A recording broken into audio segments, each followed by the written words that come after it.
o'clock, and so we will go ahead and get started with this panel on the economics of climate change. And Will Tour will be the moderator for the panel. And a couple things before we get started. First, being a little bit of a Luddite who doesn't want to deal with my phone not working, and we're going to do questions by writing them down on index cards. So there will be somebody available with index cards for your questions. And then I've been asked to speak about the underwriting of the panel. Before we get started, we'd like to mention this session is underwritten by the CU Environmental Center, helping to reduce the environmental impact of the conference. The center's support has enabled the conference to purchase carbon offsets for speaker airline travel, reduce its paper consumption, promote the live streaming platform, and offer free hot bus service. So make use of these resources during your time here. There's another part that I wasn't asked to say, but I'm going to say anyhow, which is the CU Environmental Center is one of the many services that is offered by the student government here, and student leadership over the years has done an enormous amount to move the campus forward in many areas, including environmental sustainability. There's an active debate right now about whether the administration will seize control of the student government and remove their authority over 90% of their funds, and would encourage people to take a look at that and weigh in on the debate. That nobody asked me to say that, but I thought I'd say it anyhow. So we're here to talk about the economics of climate change. And we're living in an odd time in the United States right now.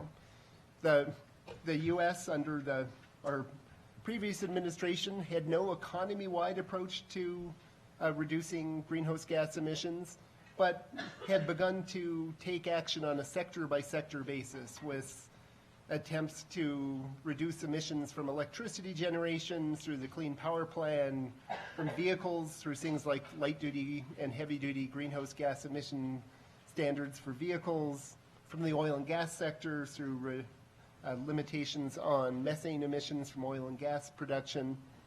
And we now have a new administration that is going in a very different direction and is in the middle of actively trying to repeal each one of those rules. I actually got on the internet this morning to just take a look to see what the federal government was saying about the economics of climate change. Went to look at the page on the social cost of carbon, sort of attempts to estimate the economic cost over time per ton of GHG emissions, and the page had disappeared. I was able to find the archived page that a non-governmental organization had pulled off of the EPA website before it disappeared, but it didn't even exist on the EPA website anymore. So clearly we're in an interesting time here. With that said, we'd like to introduce our panelists.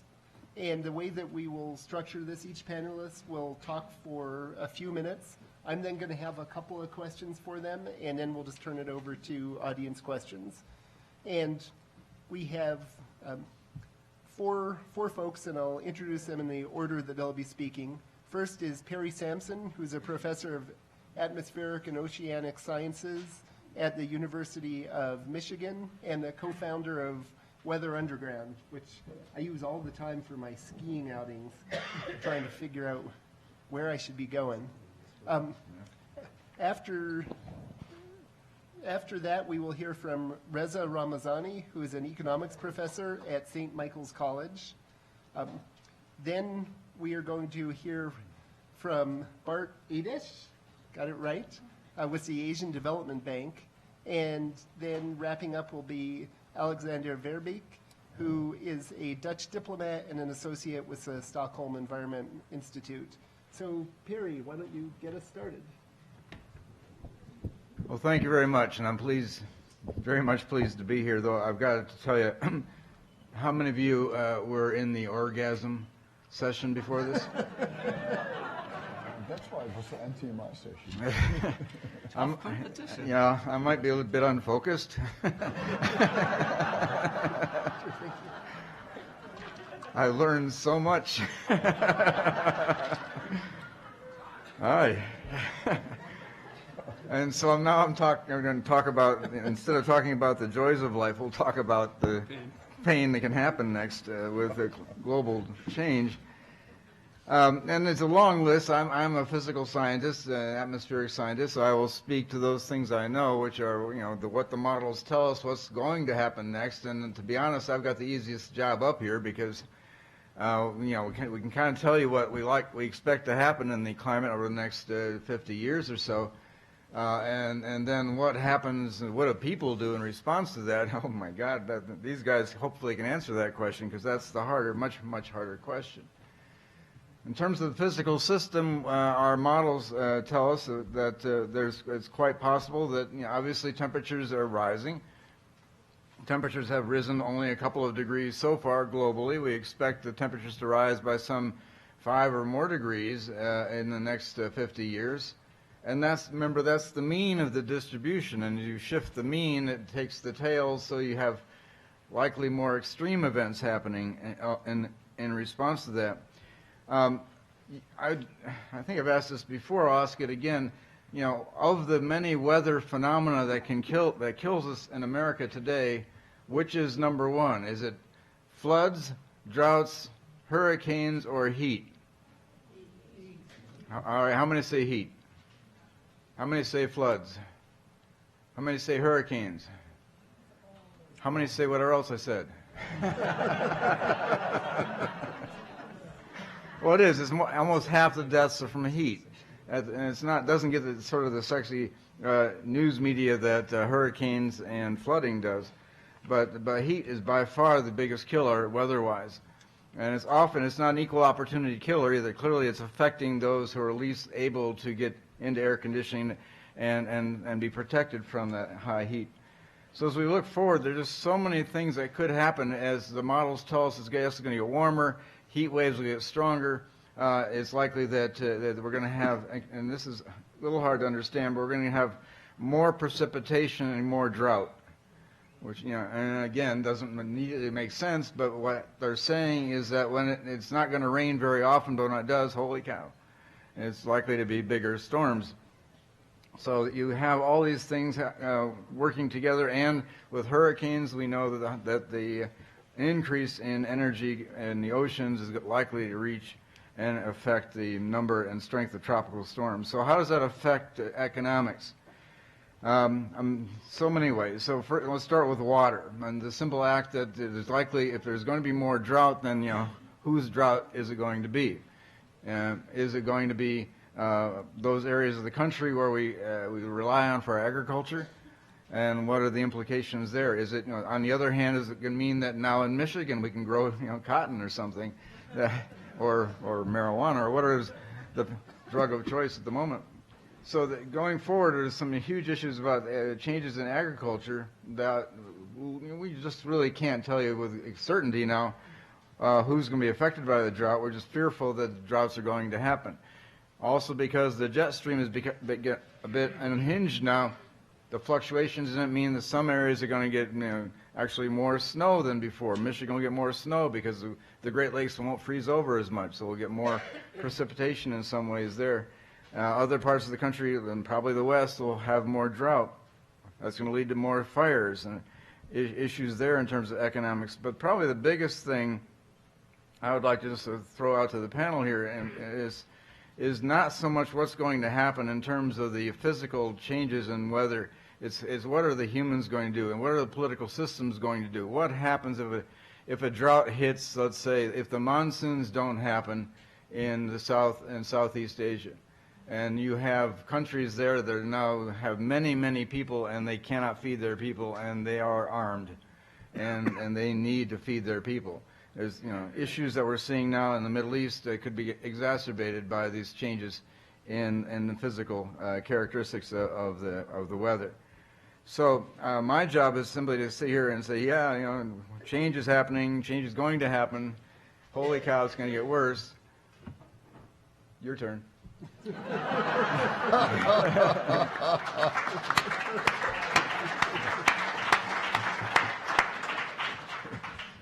Good morning, folks. As some of you know, I'm a product of this wonderful university, and it's always a pleasure to come back home. I want to give you folks the first conclusion of What is the solution for this problem? I'm delighted to see so many of you this morning in this session, but I'm even more delighted to see so many young people in the audience. So, the conclusion of this session, how do we reduce the economic impact of climate change? That's the answer right there. That's the answer. So I'm grateful, I'm honored to see so many young people be in this session. And another thing I want to tell you folks, now you see the difference between real scientists and a dismal scientist, a fake one. So next time we look at the dictionary, you see our picture, the real, the fake one. Now, and it's an honor sitting next to several scientists that they provide you with some facts and not alternative facts again, that the temperature is rising. It's very difficult to measure the precise impact of climate change. But as economists, we came up with some prediction. And the prediction goes like this. If the rising temperature stays exactly the same as today, then there is a good chance we're going to have 3 to 6% reduction in GDP, growth national product, or rate of economic growth is going to drop between 3 to 6%, and that's the huge number. Now, if the temperature, and I think the scientists think the temperature is not going to stay the same, it's going to rise even more in the near future. So the decrease in the rate of economic growth or GDP even is going to be more than what I mentioned, and I said the range is between 3 to 6%. Now, and very quickly, I want to talk about how do we arrive at that number, why we think there is an economic impact. So the first one is the damage to property and transportation. We already talked about the hurricane and other problem we have. Sea level rises, there is flood, there is drought, there is a wildfire, there is extreme storm, and that all requires some cost. We have to spend a lot of money. There are a lot of damage to our economy. So very quickly, that's damage. See what happened to people's house after hurricane. So that happened when, to our bridges, the highways, the airports, so on and so forth, to be very quick. So the second factor is a loss in productivity. As the temperature rises, obviously it's around 86 or 90 degrees, especially if I'm a laborer and I'm working outside, I have to take so many breaks. That's going to reduce my productivity. When we have too much rain, when we have too much snow, in Vermont especially, is going to delay the planting, is going to delay harvesting. Therefore, there are going to be some damages on the crop. If we have the weather is too hot, then obviously it's going to affect the yield. It's going to affect even the productivity of the cows. And also there are other expenses. We got to come up with a condition to make those cows in Vermont during the summer to feel comfortable and happy in order to produce milk, and on and on and on. Now the third one, which is my main concern as an immigrant. You think we have a problem with immigration? Mass migration and security threat. And again, you can't blame people. And global warming is likely to increase the number of climate refugees. These are refugees. They have no choice to leave their country. They're forced to leave their country because either for drought, because of flooding, or because of a climate-related disaster. And that's, I think, is going to cause some civil unrest. And I'm afraid it might cause us military intervention and a lot of other unintended consequences. And finally, the fourth factor that is very clear, we're going to have some economic cost because of climate change, is we have to get ready for another hurricane. We have to get ready for another drought. We have to get ready for another flood. So we have to come up with a preventive method, make our houses more efficient, make our bridges much stronger, and many, many other examples. And folks, that costs a lot of money. These are the costs that we didn't think about it in the past. And as you folks know, and as I tell my students or my kids the first economic class, there is a fact of a scarcity or limitation. And we don't have unlimited resources. We gotta transfer some of this money, some of these resources that we need for healthcare, education, military, so on and so forth, and try to get ready for the next natural disaster that we might face. Thank you.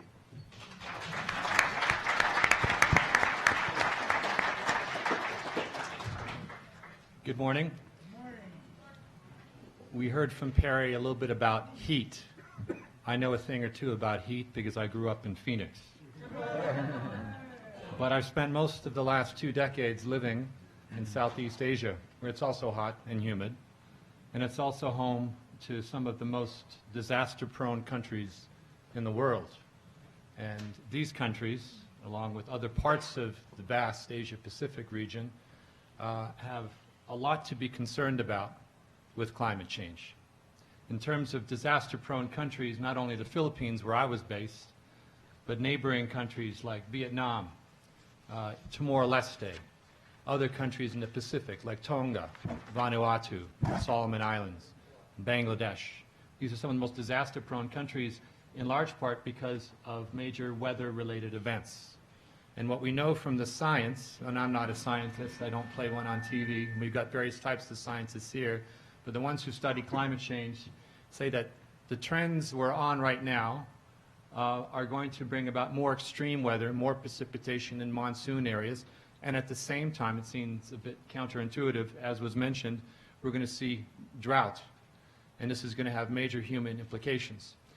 Most of you here are probably familiar with the Paris Climate Agreement, which was reached by the global community a few years ago, and most countries still embrace it.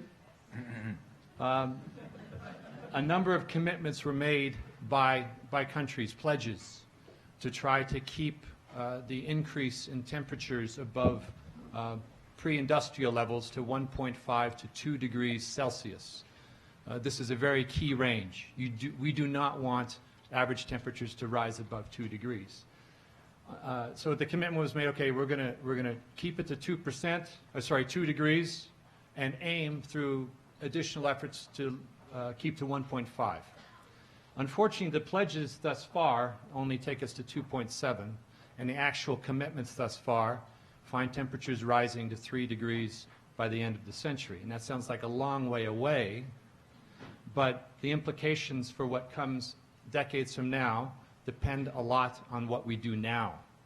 There is a tipping point that climate scientists point to, that if we don't reach globally peak emissions of greenhouse gases by 2020, I mean, that it's just around the corner. If we don't peak in 2020, we're going to be in a situation where temperatures are going to continue to rise. We will have locked in carbon, and in the last half of this decade, we will actually have to reach a net zero in terms of emissions.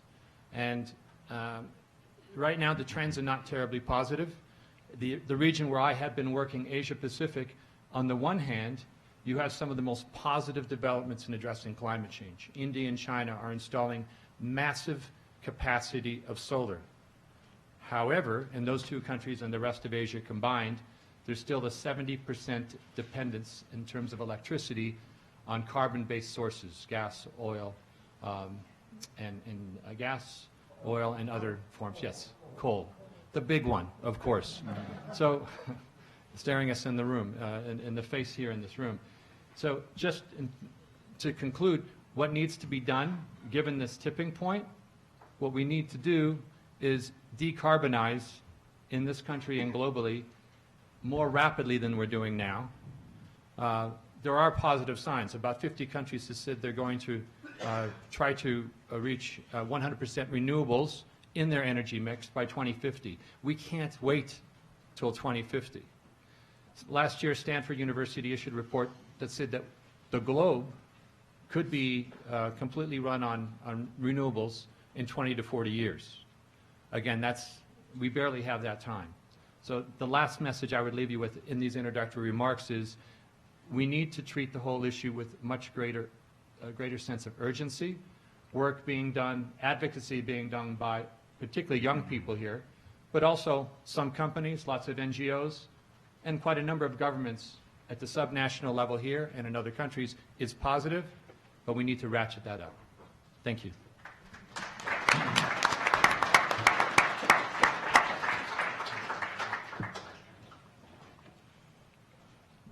Thank you. Sitting on this end of this table. The good end. That's the good end, because I am closest to the young generation that is sitting right here. So whatever I will say in the next hour or so will mostly be addressed to you. Because the majority of people in the room, and that includes me, are guilty of ruining this planet, and it's up to you to solve it. That's why it's important that you're here. Because someday, and when you look around you, you see all these old people, including me. You can't imagine you will look like us someday. But It's going to happen. you will become a grandmother or a grandfather, that's very likely. And you will, at that time, and that may be close to the end of this century, you will get questions that you will have to answer by your grandchildren. And they will ask grandmother or grandfather, why, when you were at school or when you were studying further back in the room, why did nobody take action? Why did nobody take the right action? Because didn't people know what was happening? And if we knew about the impact of the way that we live, why didn't we change our behavior? Why did we keep burning fossil fuels and continue to destroy the tropical forests and the corals in the ocean? And why did we still eat meat while we knew how bad it was for the climate and for the animals and actually for our own health? Why didn't we change our behavior? Why was short-term profit consistently put before long-term welfare? Why did all those millions of or not billions of people who knew that they would be unfairly impacted by these policies and this behavior and these choices, why didn't they protest more effectively? Where were you? Since the majority of the world population would be negatively impacted by the climate change that we are creating, why wasn't there some kind of worldwide revolution against this absolute injustice? And why did the generation in 2018, why did we throw our future on the waste belt together with all the other waste that we were producing? These are the kind of questions that you will get. So I'm so glad that you are in the room to learn from us, who mostly did all kinds of wrong things to this planet. Let's go back to today. We know that climate change will hurt the economy, but there's more. It will negatively impact the international security. For me as a diplomat, I've worked a lot on those issues. It will impact our welfare, it will impact our health, and it will increase the inequality in the world. Climate change is basically unfair. It's unfair to those who have less, it's unfair to have those who have less money, less opportunities, who have less knowledge, who have less access to justice, the people who live in countries that generally have less and that generally will be more impacted by the climate change. If you look in Russia in 2010, there was a massive heat wave that never got any attention in the Western press, but it killed like 50,000 people. And it was made 3 times as more likely, this heat wave, because of climate change. Nowadays, in the past few years, we're pretty good at the attribution of a certain weather event to climate change, something that was like 5 years ago in these kind of speeches you always heard like, well, we cannot say for certain whether this particular event was related to climate change. Nowadays we're much better at it. And that heat wave caused a failed harvest in Russia, in Ukraine, in Kazakhstan, and then the governments in these countries decided to stop the export of grain. And that doubled the food prices in the Middle East, where grain is the staple food for the population. And if the food price doubles for people that unlike anybody in this room spent about half of their income on food, whereas you do that with only maybe 10 or 15% of your income. But if you double the price of food, then you are really in serious problem. So what you saw happening in early 2011, the next year, is that everywhere in North Africa and the Middle East, all kinds of uprisings started, and it was triggered by the food prices. You cannot say it's a direct cause that climate change caused this, what we then called the Arab Spring, but climate change certainly has been a factor that contributed to this. And if I would have slides here, then I would show you a graph by some researchers that have plotted the World Food Price Index of the past 10 years on a graph, and added to it all the uprisings and protests that happened in the world. And what do you see? Whenever the World Food Price Index tops above 200, suddenly you see a spike in all kinds of uprisings, etc. And this is the kind of risks that we are facing. India expects a 75-fold increase in the frequency of severe heat waves. The insects will spread to new areas. We have to deal with spreading of new diseases. Think of, for instance, in the US, that you now have dengue fever in New York. That would have been unthinkable a couple of years ago. You have the spread of Zika and all kinds of other developments. NOAA, that has probably the best experts in the world, it predicts that in the bad case scenario, and unfortunately we always end up with the bad case scenario, that in the bad case scenario, by the end of this century, we will see something like 7 feet of sea level rise. And by the end of the next century, and again I'm addressing you here, your grandchildren will also get grandchildren. Then we are at the end of the next century, in the bad case scenario, we will have something like 30 feet of sea level rise all over the world. Imagine what this will do. 8 of the 10 biggest cities in the world are on the coastline. I'm reaching the limit of my time. Last thing on that, if it would be only 1 meter instead of 10 meters. 1 meter sea level rise means that a city like Shanghai, and each and every one of you has something of Shanghai in your pocket right now. The city of Shanghai would be for 1/3 underwater. Jakarta would be half underwater. That is the kind of economic impact we're talking about. Sorry for speaking longer than the 5 minutes.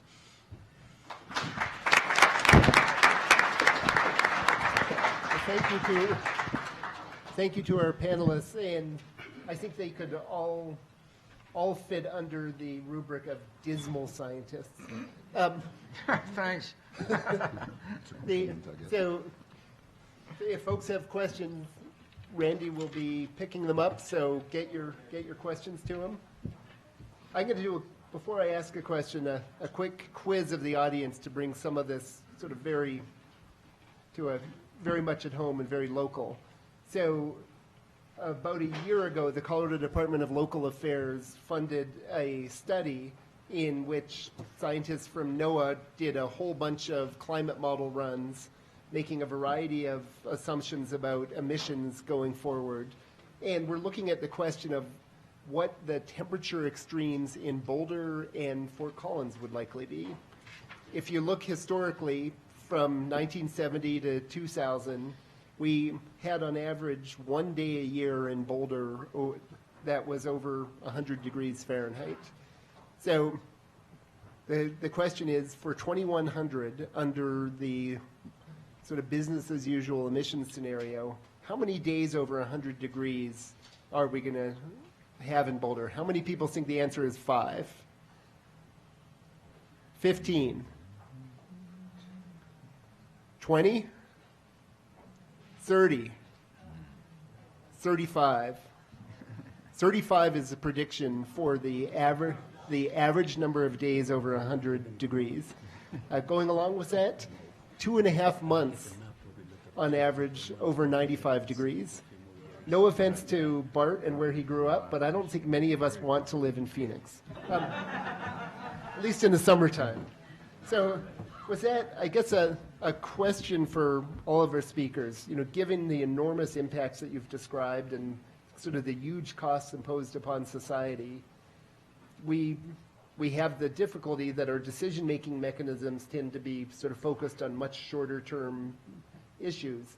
So what do you think it will take to actually get either the political or economic system to respond on the scale that's necessary to actually make a difference on the impacts you're describing? And do you want to start? I think this is a very different issue when we talk about climate change or environmental problems. I totally agree. It's not affecting all of us exactly the same way. It probably depends. The poorer people, the harder and the lower lying countries probably going to suffer more. But it affects all of us, even privileged people, wealthy people, educated people who are living in the more powerful countries are going to be affected by this issue. The example I use in my classroom, if you live in a neighborhood that you're concerned about poverty, if you're concerned about crime, you sell your house and you move to the better, safer part of town. But if you're living in an area, in a city, or in a country with a major pollution, with a major environmental problems, you cannot get away from it. You cannot move to another area because that air is going to follow no matter what happens. Now, one of the challenges we have, I think a lot of people, and that was a good question you asked from the students, why we are not paying attention to this issue. Why those kids are going to pay for my sin? Because we are short-sighted people. We do not act if it doesn't affect us right away. We want to see the pain and suffering right away. When we talk about economic impact of global warming or climate change, we have both explicit and implicit costs. Explicit costs, the one that we can feel, we can see it as, oh my God, I have been affected, I got to do something. But this issue, there are a lot of costs that we call it explicit costs. We don't see it, we don't feel it today, but it's going to happen. It's a matter of time. That's the reason we cannot convince majority of people in this country that we got to do something, and we got to do it soon, because it might be too late or too late. I'd like to add to that conversation and point out that, you know, again, we keep forgetting that the government should do something and industry should do something, but you can change it. You know, you're the ones who demand the use of energy. You know, you want to drive your car, you want to fly here to the conference, you want to use energy. So those industries are not burning fuel because they like to watch flames. They're burning fuel because you're asking for it and demanding it. So you've got the vote in your pocket. You could decide to use less energy. You could decide not to use plastics anymore. You could decide to be vegetarian. You can make changes in your lifestyle which will lower your carbon footprint. And industry will adapt to that. It's not the other way around. It's your demands which guide how industry grows. So don't think that you're not without the power to begin to make these changes happen.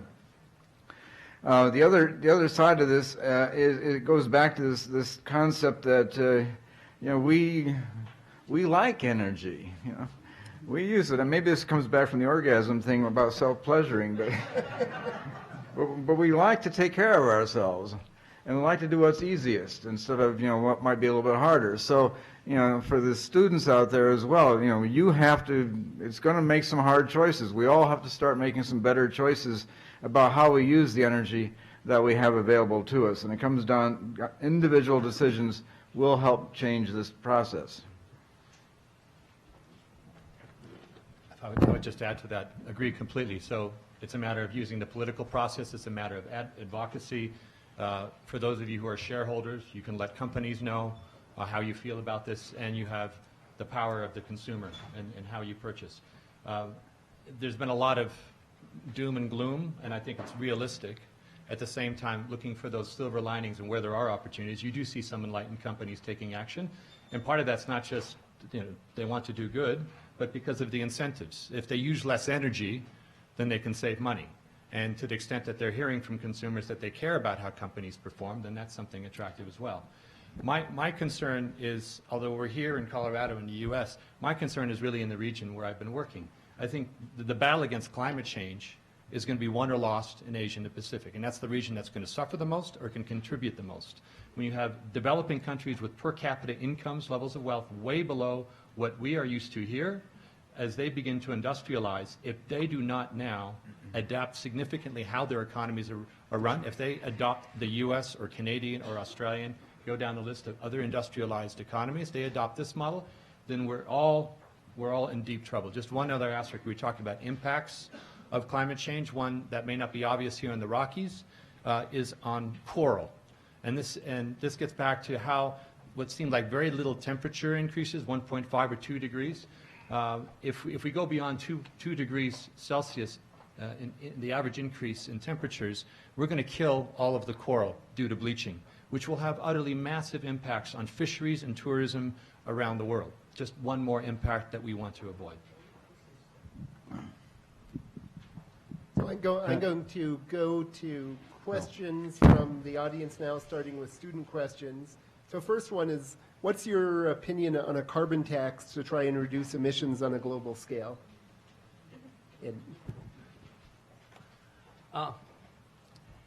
You know, there are a lot of jokes about the economist. If you put 2 economists in one room, they come up probably with 5 solutions. But there are a few issues or topics in economics that majority of economists agree on. One is free trade, free and fair trade, and the next one is carbon tax. Carbon tax. We need to use, as economists, we firmly believe that we can use public policy in an effective way by changing consumers' behavior. We show the consumer, you folks, the carrots first. We come here and we provide you with information that the business community are not producing goods and services for themselves. They produce it for you as a consumer. So you folks are king and queen. And I use a simple example in my classroom. I tell my student that corporations produce every product, even ugly product, as long as you folks are willing and able to buy it. The example I use, ugly Cabbage Patch doll. Some of you probably remember during the Christmas, parents were pushing and shoving and killing themselves to buy those ugly dolls for their children. And this is a true story based on my experience.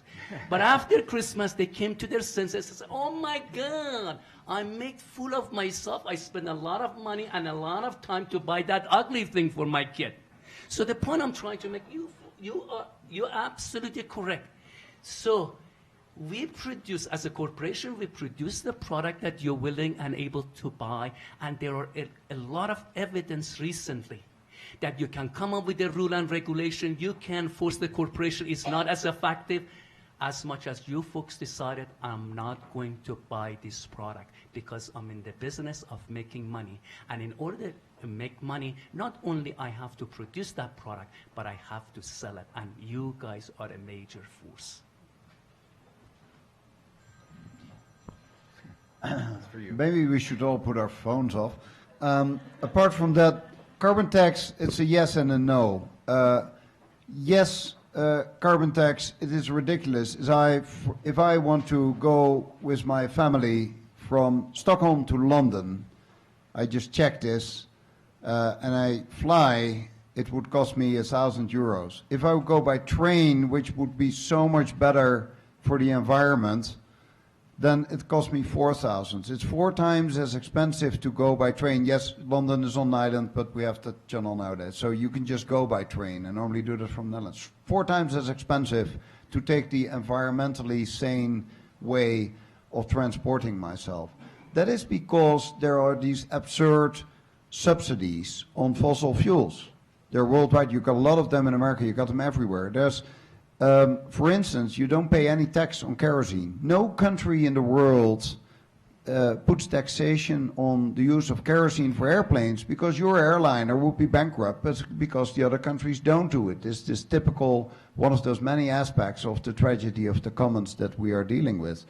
Worldwide, there are 6 times as many subsidies on fossil fuels than there is on renewable energy. Why are we doing this to ourselves? It's absurd. So you're subsidizing something that is killing us. That is something. And then, yes, carbon tax, but we should also look at the complete economy. I said yesterday or the day before, I got lost, but one of those meetings I was speaking, I said in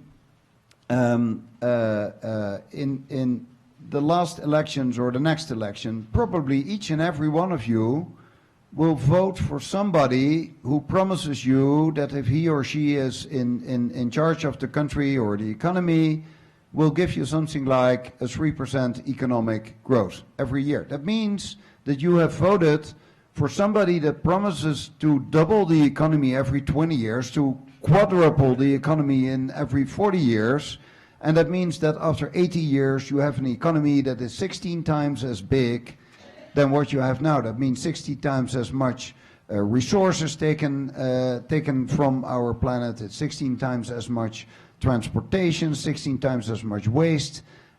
Maybe maybe part of that growth is in services. Maybe the number of 16 is not correct, but roughly this is the kind of economic model that we have used for the past 250 years to get us where we are. And for the first 200 years, that was an extremely successful model.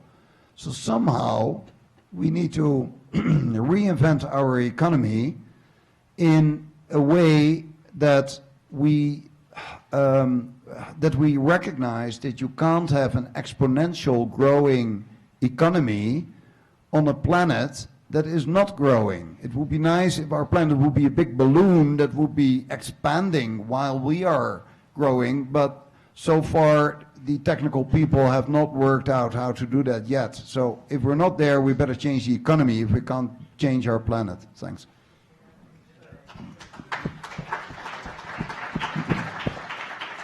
I guess a follow-up question that I would ask on this.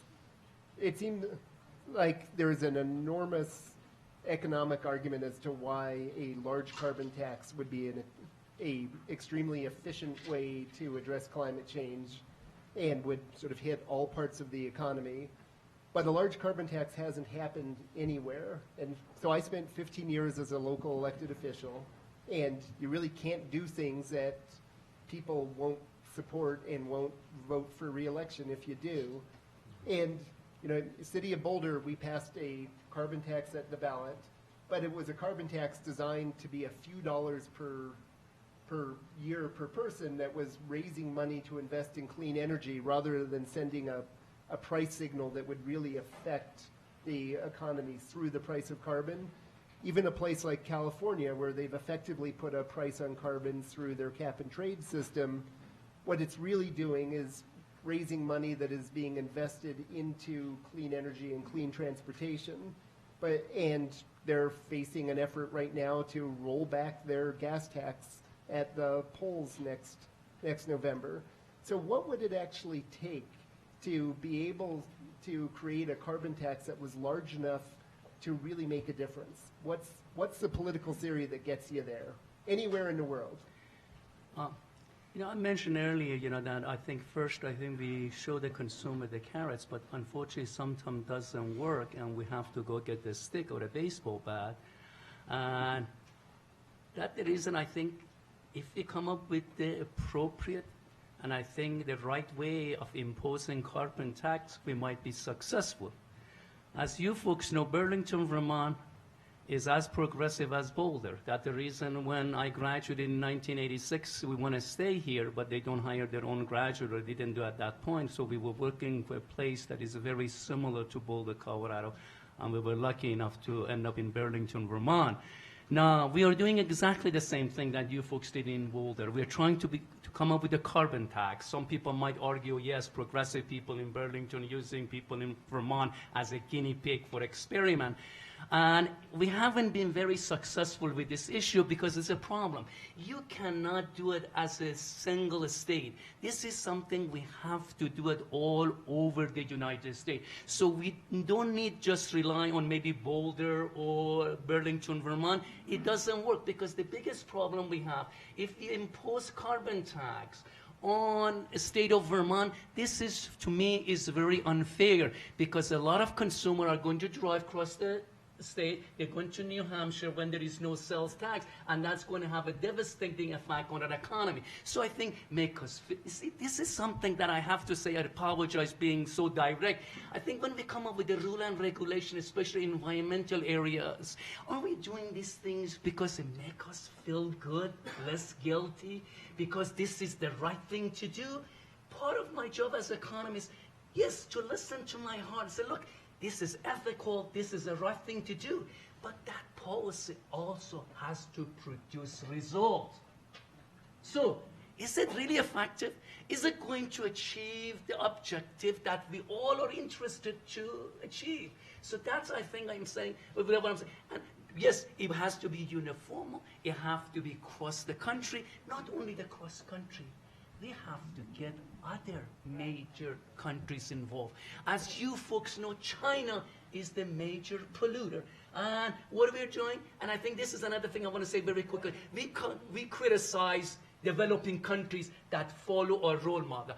Many years ago, I took my student to Haiti. And my students were shocked, amazed about deforestation. How can these people cut the few trees they have?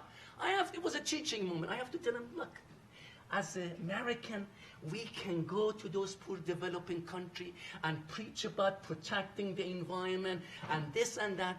But the reality is different, folks. Those people in those poor areas, in order to cook their food, they have no other sources. They are not smart. They know cutting those free trees is going to even cause more environmental problems, such as, but they have to eat. They have to eat. So we have to come up with alternative. Yes, as a good American with a good heart, and we go there and we say, I feel your pain. And with all due respect, I don't care about that statement. I don't give a damn if you feel my pain. The real question is, what is going to do about it? Thank you.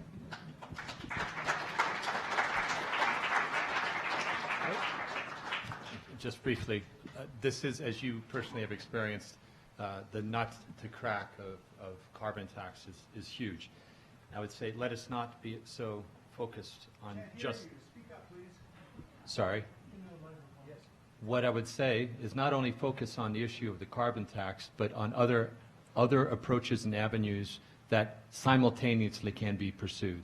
The issue of deforestation was mentioned, and there are strong incentives for local communities to cut down trees, but there are also many examples where incentives can be changed to allow for people to have livelihood opportunities while at the same time protecting forests, for example, by creating a tourist industry.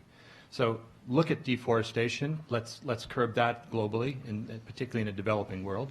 Let's look at ways to incentivize more substantial investment in renewable energies.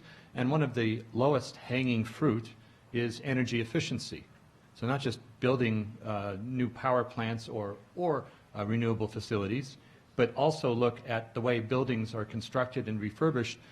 This can make a very, very major contribution to reducing greenhouse gases. So let's not be so focused on only one thing, because frankly, if we're going to succeed in addressing climate change, we have to come from many different angles, and some of them will provide smoother paths, if you will, to some success. So that's a perfect segue to the next student question. Do you see any for-profit private sector solutions for either mitigating emissions or the impacts of climate change? Yes, there are many possibilities for the private sector, what they can do. Michael Bloomberg, the former mayor of New York, led an effort called the Risky Business Project. And they've been researching very solidly what is possible to do about climate change, setting a target, that we should reduce the greenhouse gas by at least 80% by mid-century, and even lower after that. And that report concluded that it's technically feasible with the techniques we already have or are on the shelves and nearly ready to use, that we can get there. And a large element of that has to be done by the private sector. And another element is that government should work together. If you look at what the private sector is doing, there's so many very promising examples of working towards a more sustainable and renewable economy. And you know what? Often it turns out to be much more profitable for the company itself. If you want to reduce the amount of material you use, let's say for packaging a product, then first of all, you need less resources, you need less transport cost to bring it to your factory, then it takes you less time to package it in just one piece of wrapping instead of about 10 as you normally find in this country, and then afterwards you have less waste. That is fantastic for the environment, but also for the company. It is cheaper. You use less resources, less transport cost, less storage cost, and this kind of low-hanging fruit is now being picked by a lot of companies, like take Unilever. It's a typical example how well they do these kind of things. And what you will see, and I'm very hopeful there, is that the companies that jump on this kind of new economy, which is more circular and more sustainable, that these companies will actually be rewarded because they do their business better, but they should also be rewarded by us, the consumers. You should be aware which products you buy, what those companies are doing, whether they are serious about dealing with the environment or not. Starbucks is doing good things in a number of ways, and they publish that a lot. But the coffee cups of Starbucks contain some kind of plastic, and they leave that problem to us. Why don't we protest when you go to Starbucks and say, you shouldn't do this? Just do the traditional way, use coffee mugs and clean them up afterwards, like you do at home, right? I mean, these kind of things as consumers, we can do a lot. And looking again at the young people, the way that you should lead your life is be aware of the steps that you take, that you are much closer to nature than you think when you live in a city. And that's the beauty for all of you living here in Boulder.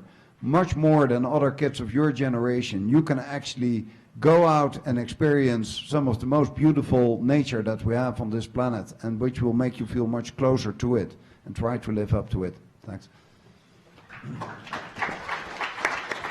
I'd like to add to what Alex just said, and most of today we've been talking to the young people in the audience. I'd like to switch for a moment and talk to the people who look like me, the more elder and experienced, because we all carry with us this 401k plan. And if you haven't done it in a while, go and check what you have and what you are invested in your 401k plan. You can decide what to invest in, and there are social choice options that you can choose that would avoid investments in companies that aren't making good environmental choices. And you can make a huge impact by how you invest your money. So if you've not done that in a while, go back, and this is a fun conversation to have, I know, but to go look at your 401k plan, look at what your investments are in, and change them. And make your statement that, no, I might make more profit being invested in Exxon, but no, I'm putting my money elsewhere. Very quickly, I know, some people think, that they don't think very highly when we talk about the private sector and those bad, blood-sucking multinational corporations. But as I said, this issue affecting all of us, even multinational corporation and private sector. So I think we should come together and should all available tools in our toolbox to solve this problem. So we need the progressive, we need the young people in Burlington, Vermont, in Boulder, Colorado, to go and demonstrate. Yes, absolutely we need that, but at the same time, we need to bring the private sector, multinational corporation to do the same thing, because if we solve this problem, we're all going to be better off.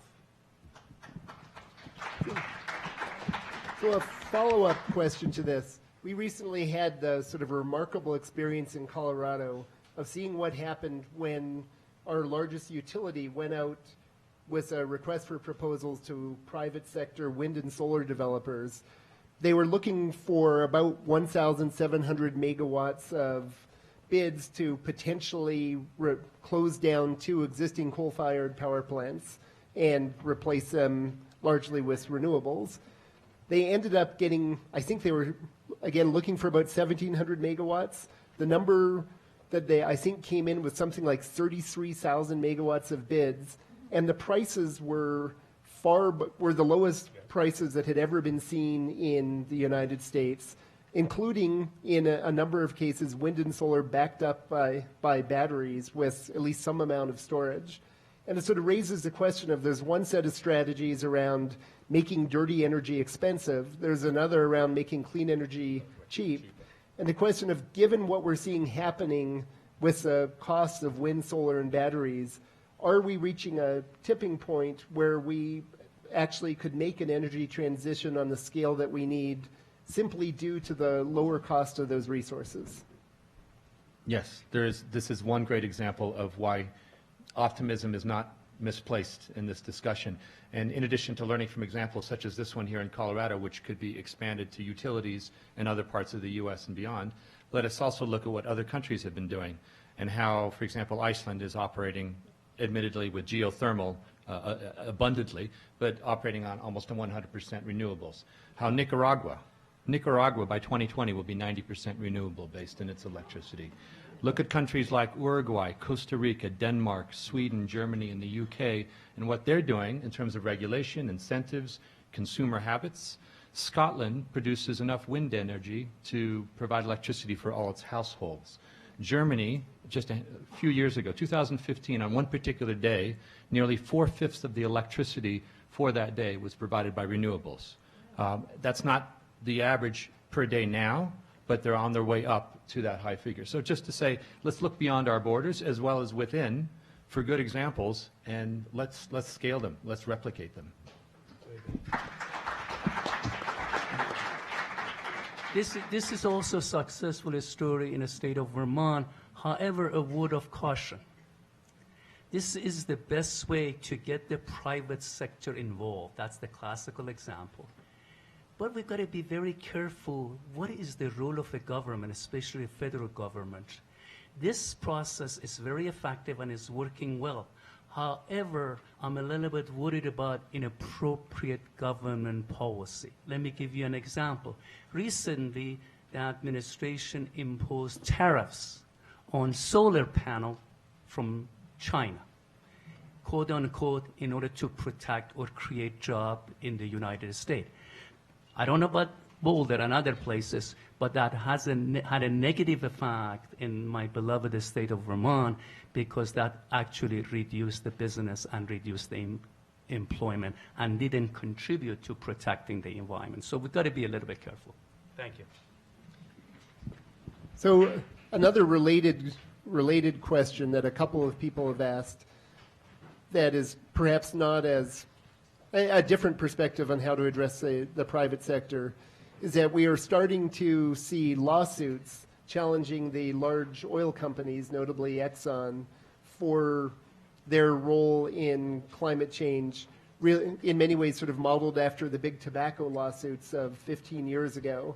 And do you think that that's a promising strategy? I'm not sure if it's promising, but it's hopeful.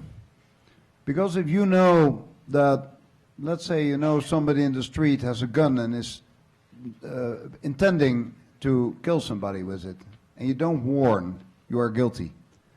Exxon knew. Exxon knew exactly how bad climate change was going to be. They had more than anybody else, more than the government. They had the best experts in the world to know this. It's put down on paper. We have to prove. And they didn't say anything. Actually, they said the opposite. That climate change wasn't that bad, that we didn't have to worry.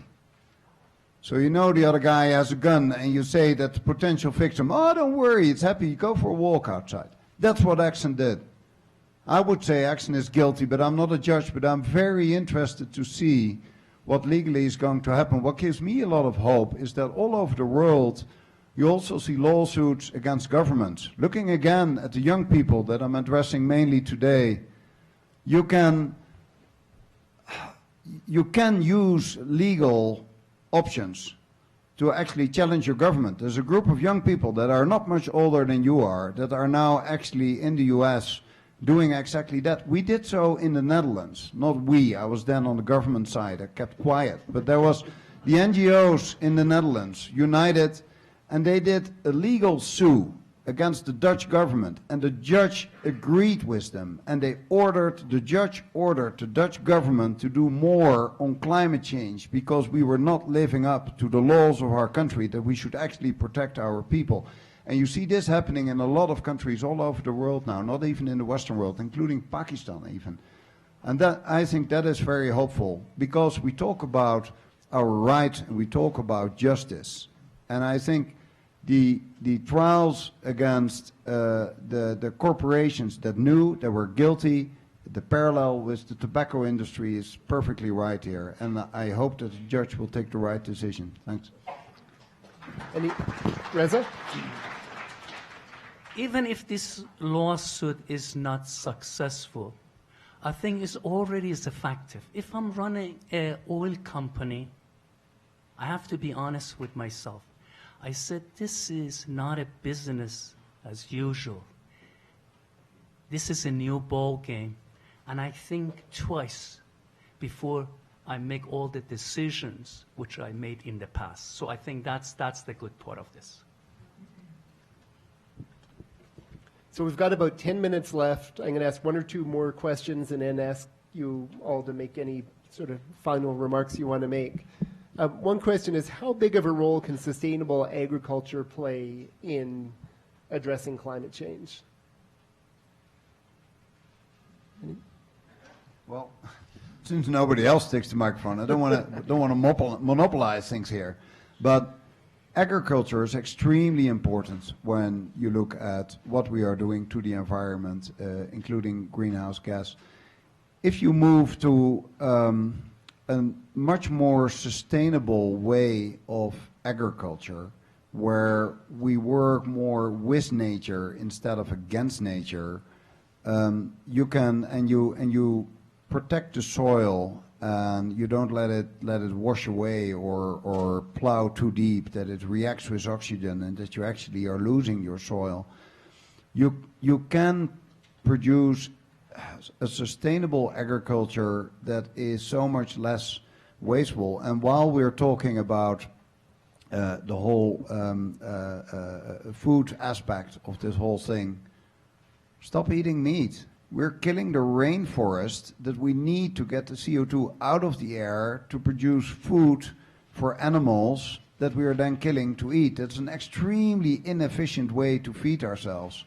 And if the rest of the world now joins the world middle class and wants to live the kind of quality of life that you have in a country like the US or the country Sweden where I live, there's just not enough land on this planet to do it. And we need those rainforests. And they're in an extremely bad state. It was recently found out that the rainforests are now no longer a carbon sink, but the rainforests are actually a source of CO2. And that is an extremely worrying development. That is true for the Amazon, the Congo Basin, as well as the rainforest in Asia. So, and the quality is so reduced because we cut so much, because we need that ground to feed the animals. And you put 32 times as much energy into a cow than you get out of it by eating the cow. So don't do it. Just eat eat plant-based food, and you live longer. You have less chance of cancer and heart disease. I mean, why would you do this? And the animals will be grateful for it. Thanks.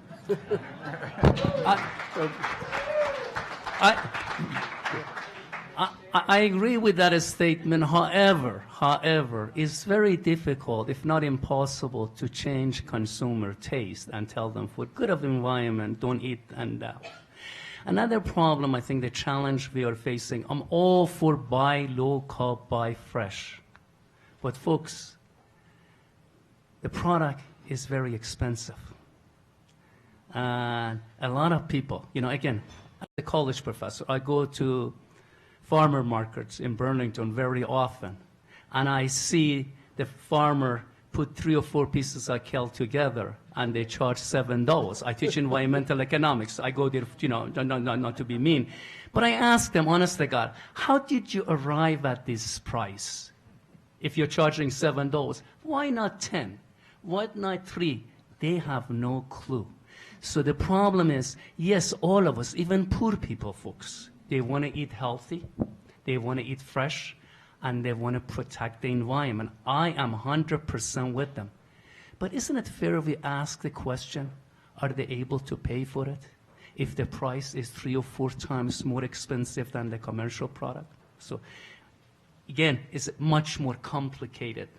Yes, again, listen to this, but we've got to also talk about the other side, the unintended consequences. But sustainable agriculture is one of the tools in our toolbox that we can use effectively to reduce the economic impact of climate change. I'm going to take issue with that as a former farmer. And being former farmer for 1 year, so I've, minor credentials here. I bought a farm, and I got this mail saying it's time to buy chicks. I said, well, okay, how many chicks should you want to buy? So I bought 400. And suddenly I had 400 chickens, and I tried to raise them. I tried to raise them as organically as possible. I tried to make them free range. They refused. And I'm not proud of this, but I was happy to kill them. The point I'm trying to make is I kept track of what it cost me to raise those chickens organically, and to raise them, this was years and years ago, it cost me like more than $2.70 a pound to raise them in an organic way that they were, I knew that they were truly organic products. So you go to the store and you're buying chicken for less than $2.70 a pound, I don't know what you're getting. So if that local farmer is grazing things in an organic way, then it's going to cost more. I totally agree. We have an environmental study major, our wonderful kids. They want to protect the environment, but at the same time, they need to know, and that's the reason we encourage them, we force them to take at least one economic class before they graduate. And the reason for that, folks, is, yes, we want to protect the mother nature, we want to do all the good stuff, but when we go outside, and there are a lot of mean people out there, they are much nastier than I am, they go and ask this kid hard question. Wonderful, we agree, we got to do X, Y, and Z, but what is the economic impact in my community? How is it going to affect prices? How is it going to affect employment? So I want my kids to be ready for those nasty, mean questions from mean people. So we have about 3 minutes left. So any final comments, maybe just starting at this end and working down? And we got 3 or 4 questions that were about what young people should be doing right now to address this. So if you want to address that in your final comments, feel free to. I think we've identified quite a number of the solutions and the directions that we in our country and in society need to take. And I would just reiterate, we need to put double down on energy efficiency, on renewables. We need to use the leverage, the power we have as individuals, as families, as communities, in terms of our consumer behavior, our shares in companies, our votes at the ballot box. We need governments with being held account to adopting regulations and incentives and addressing disincentives to a decarbonized future. And this needs to happen sooner rather than later because of the implications of the greenhouse gases that are being emitted even as we speak. I want to talk about my personal experience. I grew up in a very poor family, and there wasn't leftover in our house. So we didn't waste anything. And when I came to this country in 1977, I was appalled to see how much food we waste in this country. So let's just start with the little thing. When we take a shower, when we brush our teeth, don't let the water run, maybe for 10, 15 minutes. The little thing we can do, honestly, as an individual, that if we add all those little things together, is going to be a very important things for Mother Nature. I was asked to be on this to be the dismal scientist, and in case you're leaving here optimistically, there's another topic hasn't been brought up that I think needs to be, and you may or may not know that more than a third of America's Superfund sites, the sites where we keep our most toxic waste, are within a few feet of sea level. And a third of them are within 100-year floodplains. In the past year, we had 3 500-year floods in America. So there's another whole issue here about the toxicity that's likely to come loose as if we have more flooding. And for the students, for the young people in the audience, for God's sake, vote when you can, but more importantly, get involved in voting and volunteer to help vote in those people who will make change happen. Well said. Amen. I'm so glad that all of us here agree, for the young people and everybody here, that you should vote. Vote for the right, well, right's not the right word here. Vote for a good president for your country that takes care of you, that builds a future, that is not supporting coal that's going to ruin your lives. And actually in solar panels you have 6 times as many jobs as in coal. As a last remark, I'm so inspired by the young generation of the Parkland students.